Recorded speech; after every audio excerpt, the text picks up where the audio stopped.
Bonjour encore et bienvenue à ce message en ligne de l'Église Sourville Baptist Church. Pasteur Michel à votre service et au service de notre Seigneur Jésus dans sa précieuse parole. Encore une fois, j'aimerais vous souhaiter la bienvenue et vous dire que je serai en vacances pour 2 semaines et notre prochain message YouTube aura lieu le 3 avril, donc le message du 5 avril. Et en attendant, je voudrais vous souhaiter un joyeux Pâques qui aura lieu le 31 mars. Ici à l'église, je vous invite aussi, le 31 mars, à 9h, nous aurons un brunch avec les frères et sœurs des deux groupes, anglophones, francophones, et un culte bilingue à 10h30 pour célébrer la résurrection du Christ. Aussi, juste pour vous dire, si vous trouvez ma voix a des problèmes, si je touche, je m'en excuse, je suis en train de combattre une grippe de 3 semaines encore. Et ça vous fait du bien me ressourcer en vacances, je vous le jure. Et juste faire une citation avant de commencer, puis aller dans la prière. La foi qui sauve, qui est en Christ seul, n'abandonne jamais. Seigneur Jésus, nous te remercions pour ta parole, le temps que nous allons passer ensemble. Puisses-tu nous instruire, nous diriger dans ta sagesse, ta parole, et par la puissance de ton Saint-Esprit, Seigneur, nous enseigner et nous aider à comprendre le prix que tu as payé pour que nous puissions te connaître. Nous te remercions d'avance pour l'œuvre que tu vas faire dans nos cœurs et dans nos vies, et nous te donnons la gloire au nom précieux de Jésus. Amen. Amen. Hébreux chapitre 3, versets 1 à 19, Jésus, quel sauveur divin. Juste pour vous mentionner ce qu'on a vu la semaine passée dans Hébreux chapitre 2, versets 10 à 18, nous avons lu comment Jésus est venu rétablir les choses perdues depuis la chute de l'homme, depuis le début du péché. D'abord pour restaurer l'unité. Nous savons que Jésus a pris l'initiative pour sauver l'homme de ses péchés, afin de l'amener dans une relation intime avec Dieu le Père.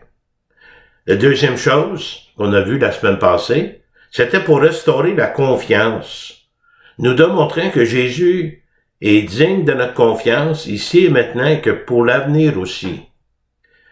Que, en tant que croyant en Christ, on n'a pas besoin d'avoir peur dans la mort ou de la mort, seulement de l'espoir dans la vie par sa résurrection. Nous savons que Jésus a vaincu la mort physique et spirituelle par sa résurrection, qu'il a scellé la promesse de la vie éternelle pour ceux qui croient en lui. Donc faites lui, nous faisons confiance et nous vivons pour lui. Nous avons vu aussi la sanctification, qui est un terme qui décrit de trouver notre utilité pour servir Dieu, pour devenir ça qu'il veut que nous soyons de plus en plus semblables à son Fils. Nous avons vu comment la sanctification fonctionne dans la vie du croyant. D'abord, 3 types ou trois étapes. La sanctification positionnelle, c'est notre identité devant Dieu reçue en Christ dès la conversion, faisant de nous les enfants de Dieu, le corps, l'Église et l'épouse de Christ. Ça a été réglé lors de notre conversion. C'est la manière que Dieu nous voit juste à travers de son Fils. On a vu la sanctification finale, rendue au ciel. C'est le résultat final d'avoir Christ comme Seigneur et Sauveur, quand nous allons voir Jésus-Christ dans toute sa gloire, où nous recevrons nos corps glorifiés et le péché ne sera plus. Alléluia. Ensuite, maintenant, c'est la sanctification progressive. Au cours de la vie ici-bas, quand que nous choisissons de changer certaines choses dans notre vie de façon volontaire, pour ressembler de plus en plus à Christ, avec ses limites, impossible à faire par nous-mêmes, sans la présence du Saint-Esprit, donc nous savons que Dieu nous a donné le Saint-Esprit aussi. Dans Hébreux 3, 1 à 19, même jusqu'à Hébreux 4, 13, l'auteur continue avec le thème principal de la suprématie de Jésus-Christ. Ce matin, nous allons voir que sa suprématie était aussi sur Moïse. Moïse qui était également considéré comme un médiateur pour le peuple de Dieu. Et nous voyons ici comment que le peuple de Dieu sous Moïse a désobéi et s'est rebellé contre lui. En fait, une rébellion contre Dieu même. Et le résultat final, qui n'ont pas rentré dans le repos de Dieu. On connaît très bien l'histoire. En comparaison avec celle-là, nous allons voir l'exode spirituel du peuple de Dieu aujourd'hui. Jésus, au niveau spirituel. Jésus en tant que fondateur du salut. Et celui qui amène le peuple de la nouvelle alliance à la gloire. Mais ici, les croyants sont exhortés et reçoivent un avertissement en tant que peuple de Dieu, de répondre à la direction du Christ avec fidélité et persévérance, et tout cela par la foi. Deux vérités fondamentales au chapitre 3, Jésus est fidèle et Jésus promet le repos. Avant de commencer, il y a certaines choses que Moïse et Jésus partagent dans leur appel. Tiré de la Bible d'études de John MacArthur, il y a 6 choses que j'aimerais vous mentionner, des similarités qu'il y avait entre Moïse et Jésus. D'abord, Moïse et Jésus ont été épargnés de la mort lorsqu'ils étaient des bébés. 2. Tous deux ont renoncé à un héritage royal. Moïse, comme fils de la fille de Pharaon, voulait plutôt souffrir avec le peuple de Dieu au lieu de vivre une vie de richesse et d'aise. Jésus, en tant que fils de Dieu, était prêt à souffrir et mourir pour l'humanité, temporairement abandonnant sa gloire céleste, avec l'obéissance totale jusqu'à la croix. Troisièmement, tous les deux avaient de la compassion pour le peuple de Dieu. 4. Tous deux ont intercédé pour le peuple à plusieurs reprises. 5. Tous deux parlaient à Dieu face à face. Et 6e, tous deux ont été choisis comme médiateurs entre Dieu et le peuple. Moïse, sous l'ancienne alliance, nous savons, dans le temps, il y avait des sacrifices d'animaux pour le péché. Mais Jésus, sous la nouvelle alliance, en son sang, qui a mis fin à l'ancienne alliance, et que maintenant notre péché est pardonné en lui seul. Avant de commencer dans le chapitre 3 d'Hébreux, allons voir quelques versets dans Deutéronome. D'abord, le Messie est un prophète divin annoncé par Moïse. Le Messie, sachant que c'est Christ. On commence avec le verset 15. L'Éternel, Moïse parle à son peuple, au peuple qui est dans le désert. L'Éternel, ton Dieu, te suscitera du milieu de toi, d'entre les frères, un prophète comme moi, et vous l'écouterez. Il répondra aussi à la demande que tu fis à l'Éternel, ton Dieu, à Horeb, le jour de l'assemblée, quand tu disais que je n'entends plus la voix de l'Éternel, mon Dieu, et que je ne vois plus ce grand feu, afin de ne pas mourir. Dieu suscitera un prophète divin, celui qui recevra et qui prêchera la révélation divine, qui apportera la connaissance de Dieu lui-même. Vous l'entendrez. Les gens remarqueront ce prophète spécifiquement, venait comme le Messie. Il va tirer de l'attention. Mais pas tout le monde qui va y croire. L'assemblée qui était avec Moïse avait peur d'entendre la voix de Dieu, ne voulait plus voir le feu de jugement. Il considérait toute intervention de la part de Dieu comme un jugement, une condamnation. Pas étonnant qu'il voulait toujours que ce soit Moïse qui parle à Dieu à leur place. Mais Dieu lui-même, Moïse continue à parler à la foule, Dieu lui-même a confirmé cela, ce prophète divin. Dans le verset 17-18, l'Éternel me dit, Moïse, qui cite ici, ça qu'ils ont dit est bien. Je leur susciterai du milieu de leurs frères un prophète comme toi, je mettrai mes paroles dans sa bouche et il leur dira tout ce que je lui commanderai. D'abord, ça qu'ils ont dit, ce que le peuple disait, est bon, dit le Seigneur. Les gens craignaient avec raison d'être jugés à cause de leur désobéissance et de leur rébellion. Au verset 18, Dieu, dit à Moïse que ce prophète va dire ce que Dieu veut qu'il dise. Et nous savons que Jésus, à un moment donné, dans le Nouveau Testament, dit ceci, « Les choses que je dis, les choses que je fais, c'est ça que j'ai entendu et j'ai vu faire mon Père. » Donc Jésus était sous l'autorité de Dieu le Père, puis il accomplit à la lettre tout ce que Dieu le Père voulait qu'il montre au peuple aussi. Deutéronome 18-19. Et si quelqu'un n'écoute pas mes paroles, qu'il dira en mon nom, que ce prophète va dire, qu'annoncer, c'est moi qui en lui demanderai compte.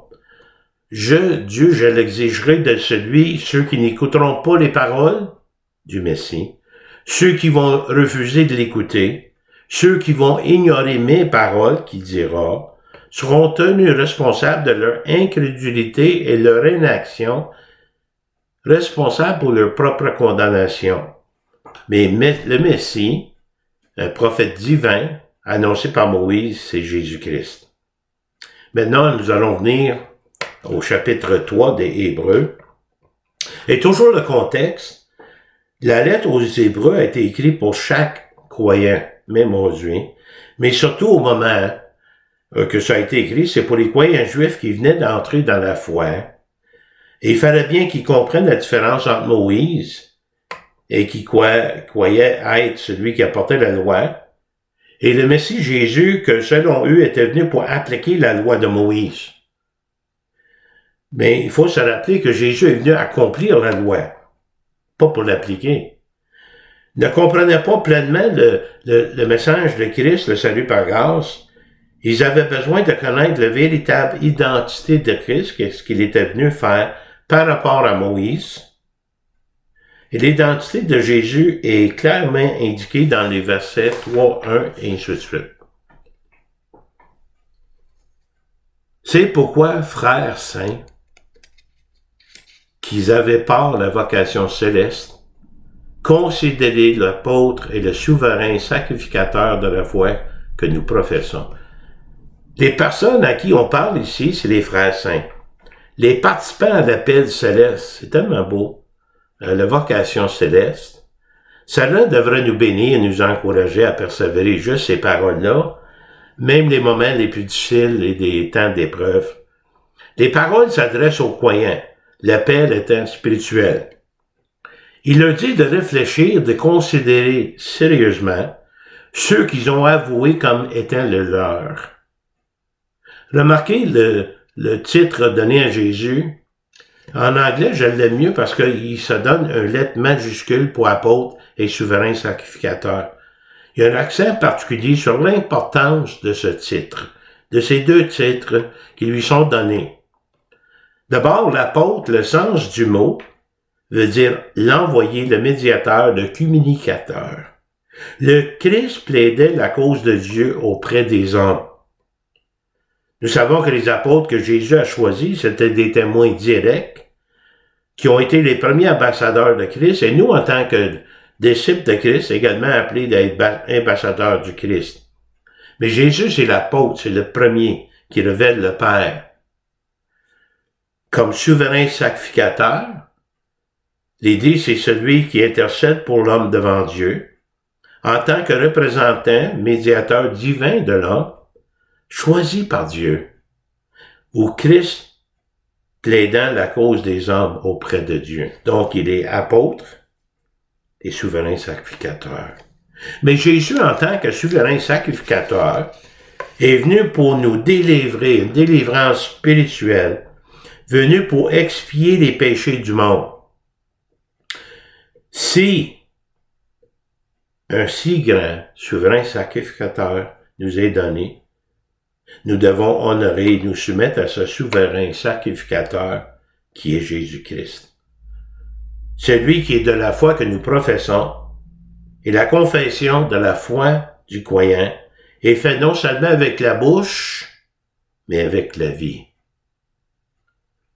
L'efficacité des deux serviteurs, Moïse et Jésus, Jésus qui était fidèle à celui qui l'a établi, Dieu le Père, comme le fut Moïse dans toute sa maison. La fidélité, pour les deux, c'est par l'obéissance. Et notre obéissance, c'est notre utilité pour servir Dieu. D'abord, le ministère de Moïse est similaire à bien des égards avec Jésus. Était un messager de Dieu, il intercédait pour le peuple. Moïse était un exemple d'un des serviteurs les plus fidèles de Dieu, ayant, c'est sûr, ses limites humaines, dirigeant un peuple rebelle.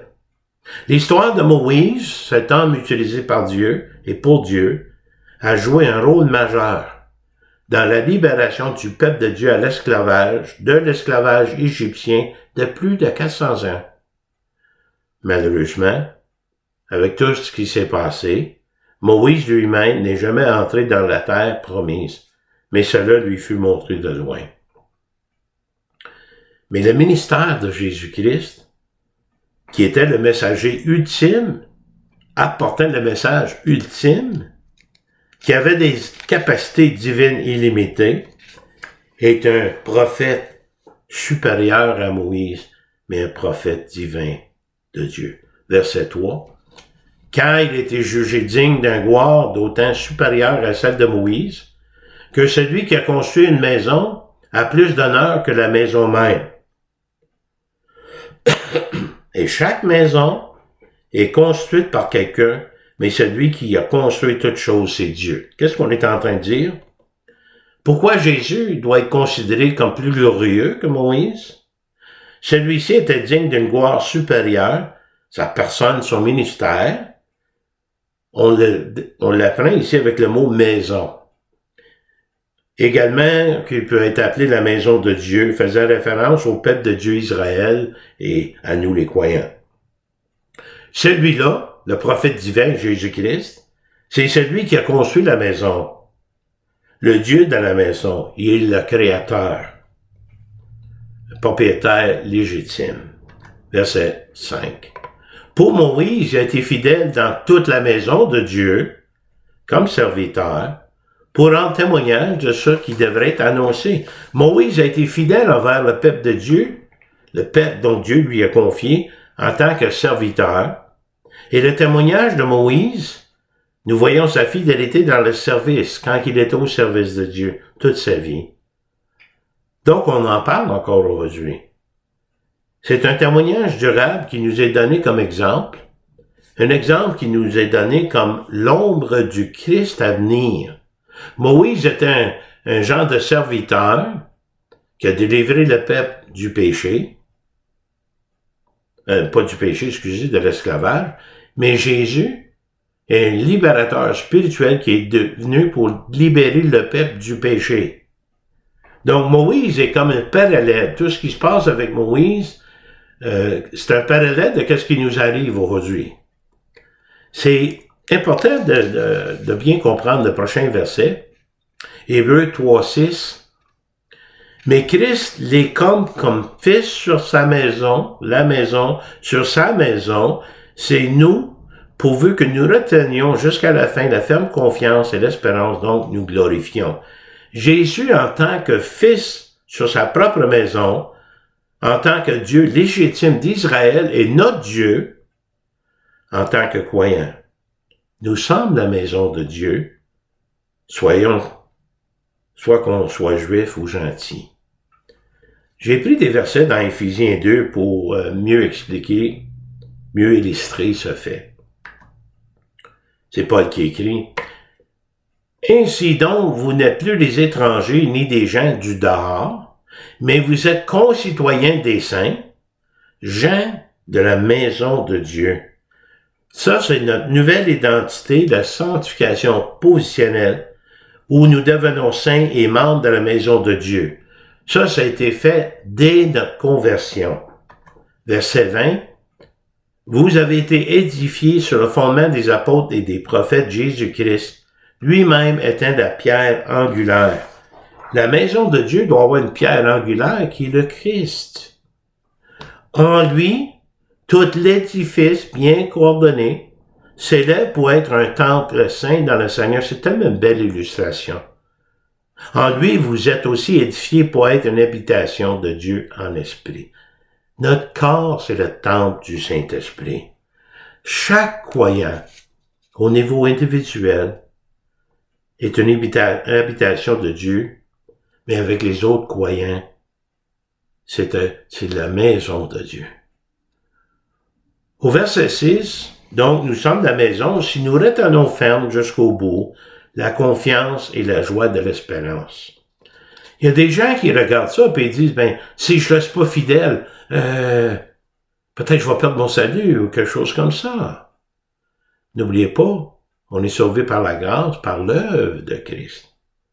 Ceux qui le tiennent fermement, avec confiance et joie, ont l'esprit de celui qui les a sauvés. Remarque importante ici, ceci n'indique pas comment rester sauvé. Ce matin, vous êtes soit sauvé en Christ ou pas sauvé sans Christ. Il y a seulement que deux possibilités. Vous pouvez pas être sauvé, pas sauvé et sauvé de nouveau. Ça marche pas comme ça. De tenir ferme à votre foi est la preuve que vous êtes sauvé. Démontrée par votre persévérance. Et votre persévérance vient du Seigneur. De tenir ferme, c'est de garder une possession ferme en nous rappelant toujours le prix de notre salut. C'est de trouver la sécurité éternelle en Christ, en tant qu'enfant de Dieu. Le salut étant le don le plus précieux, venant directement de Dieu le Père, qui ne donne pas et ne reprend pas en fonction de nos performances. Quand il vous sauve complètement. Des versets pour appuyer cela dans 1 Jean 5. Quiconque croit que Jésus-Christ est le Christ, Jésus est le Christ, est né de Dieu. Vous êtes un enfant de Dieu, vous êtes de la maison de Dieu. Quiconque aime celui qui l'a engendré, Dieu le Père, et aime celui qui est né de lui, Dieu, fait homme en Jésus-Christ, le Fils, c'est d'être obéissant à cause de l'amour de Dieu. L'amour de Dieu pour nous, mais notre amour pour lui. Et non pour gagner l'amour de Dieu en essayant de gagner sa faveur. Vous n'aurez jamais plus la faveur de Dieu qu'en Christ. L'amour de Dieu se manifeste à travers de son Fils. Mais regardez verset 2. Nous connaissons que nous aimons les enfants de Dieu lorsque nous aimons Dieu et que nous pratiquions ses commandements. J'aime Dieu, j'aime sa parole et je veux suivre cela. 4 et 5. Parce que tout ce qui est né de Dieu triomphe du monde. Et la victoire qui triomphe du monde, c'est notre foi en Christ. Qui est celui qui a triomphé le monde, sinon celui qui croit que Jésus est le Fils de Dieu. Le secret, et c'est pas un secret, c'est écrit, c'est dévoilé clairement dans la parole de Dieu. Comment précieux le don de Dieu, en envoyant son Fils pour nous sauver, qui nous promet le pardon et la vie éternelle, et l'espoir pour cette vie aussi. Donc Jésus est supérieur à Moïse, c'est clair. Maintenant, au verset 7 à 12, un exemple nous est donné d'un cœur endurci. Voilà l'importance d'écouter Dieu dans le but de faire sa volonté. Hébreux 3, 7 et 8. C'est pourquoi, selon ce qui est écrit, selon ce que dit le Saint-Esprit, aujourd'hui, si vous entendez sa voix, n'endurcissez pas vos cœurs comme lors de la révolte, le jour de la tentation dans le désert. N'endurcissez pas vos cœurs. Endurcir son cœur, c'est d'être têtu. Ne pas complètement comprendre ou vouloir comprendre ou considérer même la voix de Dieu. Même arriver à un point d'argumenter avec Dieu, de bargainer avec Dieu.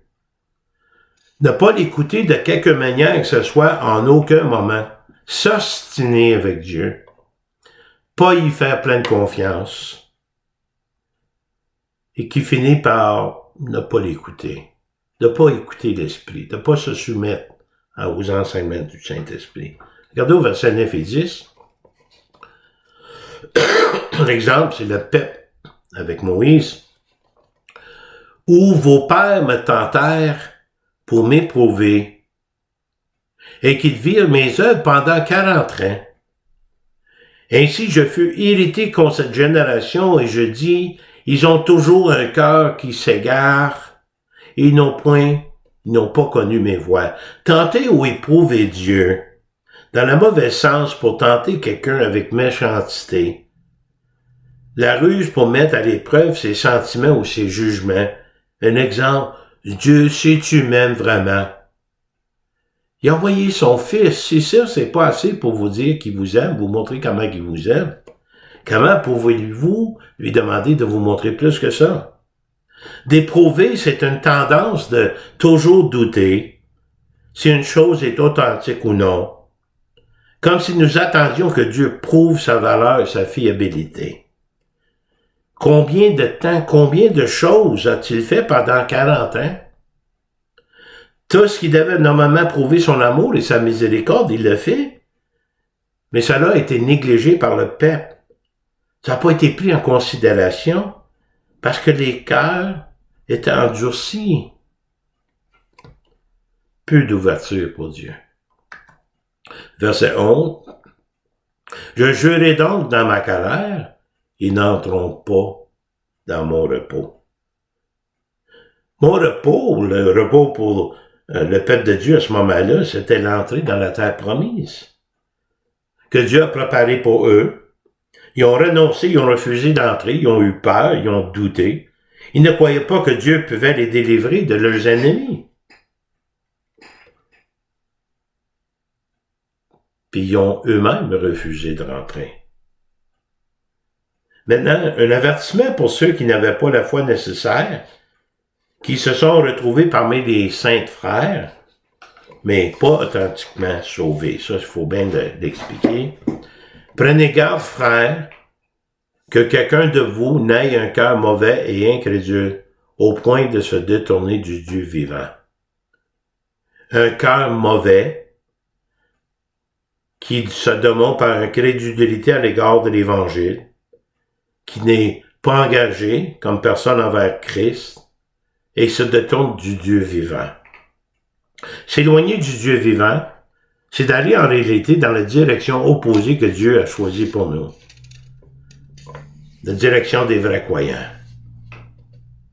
La direction que nous prenons par la foi en Dieu, nous faisons confiance. Mais les autres, ils se détournent du Dieu vivant.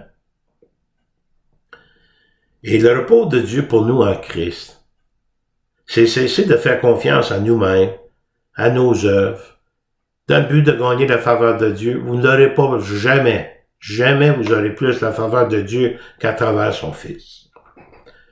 Verset d'appui, 1 Corinthiens 15, 1 et 2, c'est Paul. Je vous rappelle, frères, l'évangile que je vous ai annoncé, que vous avez reçu, dans lequel vous avez persévéré, et par lequel vous êtes sauvés, si vous le retenez, tel que vous ai annoncé, autrement vous aurez cru en vain. Le message a été prêché, reçu, et ce message où ce qui se trouvait engagé. Cela est devenu leur vie. Si vous tenez bon, ce sera une preuve de leur salut. Après avoir entendu le message, ils l'ont reçu pour eux-mêmes. Tenir bon vient avec l'effet qu'on accepte le message de Christ. À moins que vous avez cru en vain, montrez ainsi une foi superficielle, non salvatrice. Pas de confiance dans le message, ni en Dieu, où la personne s'ouvre à d'autres possibilités, déviant de la vérité vers des mensonges. Il doute que ce soit vrai, il a vraiment cru vraiment, mais là, ça démontre parce qu'il se détourne. De croire en vain se manifeste normalement par ça qui suit. Il n'y a pas de véritable amour pour Dieu, pour Jésus, ni pour la parole écrite. Exemple. Le résultat, ceux qui vivent une véritable foi salvatrice en Christ, vivent plutôt pour Dieu. Mais ceux qui n'ont pas la vraie foi en Christ, vivent plutôt pour eux-mêmes, se trompant eux-mêmes dans ce qui est nécessaire pour le salut. En fait, ils rejettent le salut en Christ. Donc, on reçoit un exemple de cœur endurci, mais maintenant, l'auteur nous vient avec une exhortation, persévérance dans la foi. L'importance de vivre sa foi en compagnie d'autres croyants, avec l'encouragement mutuel, redevabilité les uns envers les autres. Regardez au verset 13. Mais exhortez-vous les uns les autres chaque jour, aussi longtemps qu'on peut dire aujourd'hui, afin qu'aucun de vous n'endurcisse par la séduction du péché. Il n'y a pas juste le cœur qui peut devenir Dieu, mais le péché peut endurcir le cœur aussi. Où est-ce qu'on opte pour le péché, puis on persévère dans le péché? C'est un danger. Et pour ça, on est exhorté. Car nous sommes devenus participants de Christ, pourvu que nous retenions fermement jusqu'à la fin l'assurance que nous avions au commencement.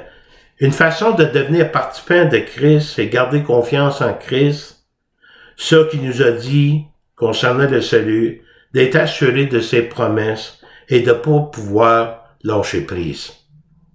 La persévérance vient de Christ. Encore une fois, l'emphase,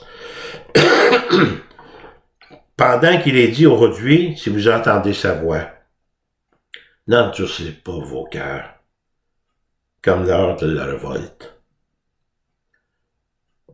En Christ, nous avons le Saint-Esprit qui nous pousse également à écouter ce que Dieu a à nous dire. Chaque fois que Dieu nous parle, par l'Esprit, sa parole, et par d'autres moyens, même parfois il peut nous parler à travers les non-croyants, nous devons écouter, ayant le désir d'obéir Dieu. N'endurcez pas vos cœurs, croyez en Dieu, gardez votre confiance en Dieu, et il va vous faire connaître ses voies, même il va vous aider à garder la voie. Verset 16. Qui furent, cette génération, en effet, ceux qui se révoltèrent après l'avoir entendu, sinon tous ceux qui étaient sortis d'Égypte sous la conduite de Moïse. Tout le peuple de Dieu qui a été délivré de l'esclavage d'Égypte a été invité à recevoir la terre promise comme héritage. Tout ce qu'il lui fallait faire, c'est de croire, d'avoir confiance dans les promesses de Dieu. Et c'est Dieu qui était pour combattre les ennemis pour eux. Verset 17. Et contre qui Dieu fut-il hérité pendant 40 ans, sinon contre ceux qui péchaient et dont les cadavres tombaient dans le désert. Regardez le temps, la durée des cœurs endurcis, 40 ans, puis ils n'ont jamais cédé à Dieu. Les 600 000 premiers Israélites qui quittèrent l'Égypte doutaient du pouvoir d'atteindre la terre promise, moururent finalement dans le désert. Et à qui jouera-t-il qui ne rentrait pas dans son repos, sinon à ceux qui avaient désobéi? Aussi, voyons-nous qu'ils peuvent y rentrer à cause de leur incrédulité. J'ai été chercher les versets dans 1 Jean 5, encore une fois. Comment je peux persévérer? Est-ce que mon salut dépend de moi? Non, mon salut a été accompli en Christ. Si je veux persévérer, je demande à Christ de pouvoir m'aider à persévérer. Tout vient de lui. Regardez ici dans le 1 Jean 5, 10. Celui qui croit au Fils de Dieu a ce témoignage en lui-même. Celui qui ne croit pas Dieu le fait menteur, puisqu'il ne croit pas au témoignage que Dieu a rendu de son Fils. Ils peuvent faire semblant d'accepter le message, mais à la fin du compte, ils le rejettent. Ils n'ont jamais accepté le message pour eux-mêmes. Excusez l'expression, ils ont flirté avec le christianisme, mais ils n'ont jamais accepté pour eux-mêmes. Ils n'ont jamais cru. Et voici ce témoignage, c'est que Dieu nous a donné la vie éternelle et que cette vie est dans son Fils. Deux possibilités pour vous aujourd'hui. Celui qui a le Fils a la vie, celui qui n'a pas le Fils n'a pas la vie. C'est aussi simple que ça. Et le prochain verset, je l'aime tellement. Nous rassure. Je vous écris ces choses afin que vous sachiez que vous avez la vie éternelle. vous qui croyez au nom du Fils de Dieu. Étant donc justifiés par la foi, nous avons la paix avec Dieu par notre Seigneur Jésus-Christ. Tout nous arrive par l'entremise de Christ. Romains 5, 1 et 2, 2 surtout. À qui nous devons avoir eu par la foi accès à cette grâce, dans laquelle nous demeurons fermes et nous nous glorifions dans l'espérance de la gloire de Dieu. C'est un package qui vient avec le salut en Christ. Une exhortation, persévérance dans la foi. Vous savez, le message est tellement pertinent pour aujourd'hui. Parce que la Bible indique qu'il y aura une grande apostasie à la fin des temps. La grande apostasie est mentionnée dans 2 Thessaloniciens 2.3. 2 Thessaloniciens 2.3. L'apostasie égale la rébellion, un abandon de la vérité. La fin des temps nous indique qu'il y aura un rejet total de la révélation de Dieu pour un monde déjà déchu. Cela ne veut pas dire que le monde va perdre le salut. C'est de ne pas être sauvé, ensuite pas sauvé. Mais c'est la preuve indéniable de n'avoir jamais été sauvé. Question. À votre avis, combien de personnes aujourd'hui ne croient pas et ne croiront jamais en Jésus-Christ? Et qui mourront seulement pour faire face à une condamnation éternelle, séparés de Dieu et pour l'éternité. Voilà comment c'est important de considérer l'Évangile, les bonnes nouvelles, la bonne nouvelle, et s'y attacher à tout ce qui vient avec ça. Vous savez, l'obéissance se produit par la foi venant d'un cœur sincère. Et Dieu fait le reste. Je voulais finir avec des versets, 1 Pierre 2, 4 et 5. Approchez-vous de lui, pierre vivante, il est une pierre vivante, rejetée par les hommes, mais choisie et précieuse devant Dieu. Et vous-même, en Christ, comme des pierres vivantes, édifiez-vous pour former une maison spirituelle, un saint sacerdoce, afin d'offrir des victimes spirituelles agréables à Dieu par Jésus-Christ. Dieu vous trouve agréable à cause de son Fils. Et comme Dieu avait préparé la terre promise, il aurait fait rentrer son peuple dans la terre promise, ils ont refusé. Dieu vous a préparé le pardon de vos péchés, passé, présent, futur, un futur et une éternité avec lui, la vie éternelle. Tout vous attend. Il s'agit de le déclarer en Christ, en l'acceptant comme sauveur personnel, comme Seigneur dans votre vie. Prions. Merci Seigneur Jésus pour toutes ces vérités. Nous savons que Christ est supérieur à Moïse, similaire. De bien des façons, ils ont un ministère semblable. Mais le ministère de Moïse est un parallèle, un préombrage, un préfigure de l'histoire de Christ.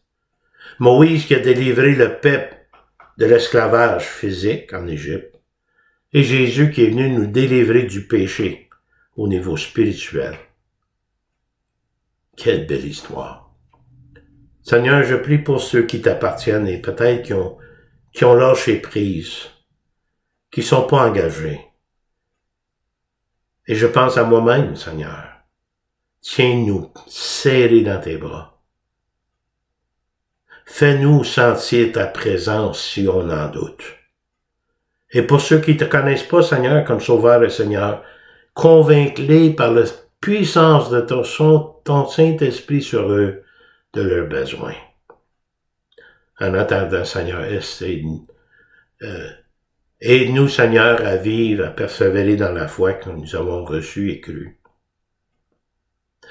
et c'est à toi que nous donnerons toute la gloire, au nom précieux de Jésus-Christ. Amen. Prochain message YouTube, le 3 avril, donc sur le message pour le 5 avril ici à l'église. Je serai parti en vacances pour 2 semaines. Je vous donne quand même les coordonnées ici à l'église Sourville Baptist Church. Téléphone 819-889-2819.